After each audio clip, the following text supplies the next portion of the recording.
সড়ক দুর্ঘটনায় মৃত্যুকে কেন্দ্র করে হাইলাকান্দির জানকী বাজারে চরম উত্তেজনা। নিহতের মরদেহ নিয়ে জাতীয় সড়ক অবরোধ করে বিক্ষোভ দেখালেন স্থানীয় জনগণ। প্রায় 1 ঘন্টা অবরোধে স্তব্ধ হয়ে পড়ে যান চলাচল। দীর্ঘ যানজটে আটকা পড়ে যায় বহু যানবাহন।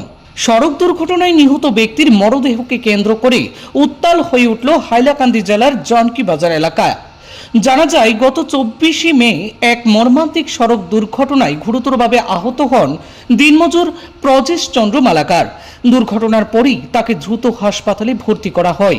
টানা 2 দিন মৃত্যুর সঙ্গে পাঞ্জা লড়ার পর অবশেষে গতকাল বৃহস্পতিবার তিনি শেষ নিঃশ্বাস ত্যাগ করেন। তার মৃত্যুতে শোকের ছায়া নেমে আসে পরিবার ও এলাকা জুড়ে। আজ যখন তার মরদেহ জানকী বাজার এলাকায় পৌঁছায়, তখন শোক মুহূর্তেই খুবই রূপ নেয় গোটা এলাকা। স্থানীয় মানুষজনের মধ্যে জমে থাকা ক্ষোভ এক প্রকার বিস্ফোরিত হয়ে ওঠে গোটা রাস্তায়। উত্তেজিত জনতা মরদেহ নিয়ে জাতীয় সড়কে বসে পড়ে এবং অবরোধ করে তোলে। প্রায় 1 ঘন্টা ধরে চলা এই অবরোধের ফলে সম্পূর্ণভাবে স্তব্ধ হয়ে পড়ে যান চলাচল। রাস্তার দুপাশেই দীর্ঘ যানজটের সৃষ্টি হয়। আটকে পড়ে অসংখ্য ছোট বড় যানবাহন। ভোগান্তিতে পড়েন সাধারণ যাত্রীরাও। প্রতিবাদকারীদের অভিযোগ, এলাকায় বারবার সড়ক দুর্ঘটনা ঘটলেও স্থানীয় কোনো সমাধান বা কোনো উদ্যোগই নেওয়া হচ্ছে না। তারা জোর দাবি জানান, এই দুর্ঘটনার নিরপেক্ষ ও পূর্ণাঙ্গ তদন্ত করতে হবে এবং নিহতের পরিবারকে দ্রুত উপযুক্ত ক্ষতিপূরণ প্রদান করতে হবে। শুধু তাই নয়, ভবিষ্যতে এই ধরনের দুর্ঘটনা রোধে কার্যকর ব্যবস্থা গ্রহণের দাবিও তোলেন উপস্থিত জনতা।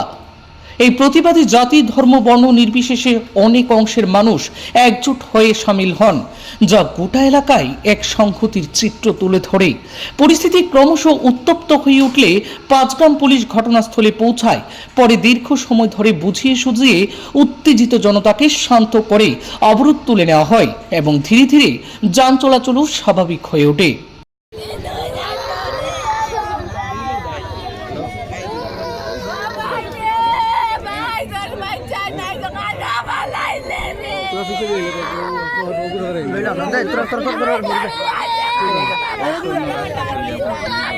আমরা উত্তর কাঞ্চনপুর তথা জানকী বাজার ন্যাশনাল হাইওয়ে কেন রাস্তা অবরোধ করেছি উত্তর কাঞ্চন জিপির প্রত্যেক জনসাধারণদের। আমাদের দাবি হলো যে উত্তর কাঞ্চনপুর জিপির এই জানকী বাজার এলাকার একজন নিরীহ ব্যক্তি অ্যাক্সিডেন্ট হয়ে মারা গেছে। তাই আমাদের দাবি হলো আজকে রাস্তা অবরোধ করার। এই নিরীহ ব্যক্তির পরিবারের কোনো লোক এখন পর্যন্ত সচ্ছল নয় এবং 2টি বাচ্চা আছে এবং স্ত্রী আছে। এই পরিবারকে গভর্নমেন্ট তহবিল থেকে 10 লক্ষ টাকা আর্থিক দাবিতে আজকে আমাদের রাস্তা অবরোধ করে আন্দোলন চালাচ্ছি। যতক্ষণ পর্যন্ত আমাদের হাইলাকান্দি জেলাধিপতি এবং আমাদের আলতাপুরের সার্কেল অফিসার যতক্ষণ পর্যন্ত আমাদের রাস্তা অবরোধ থাকবে, তাহলে আমাদের রাস্তা কোনো অবস্থায় আমরা মৃত ব্যক্তি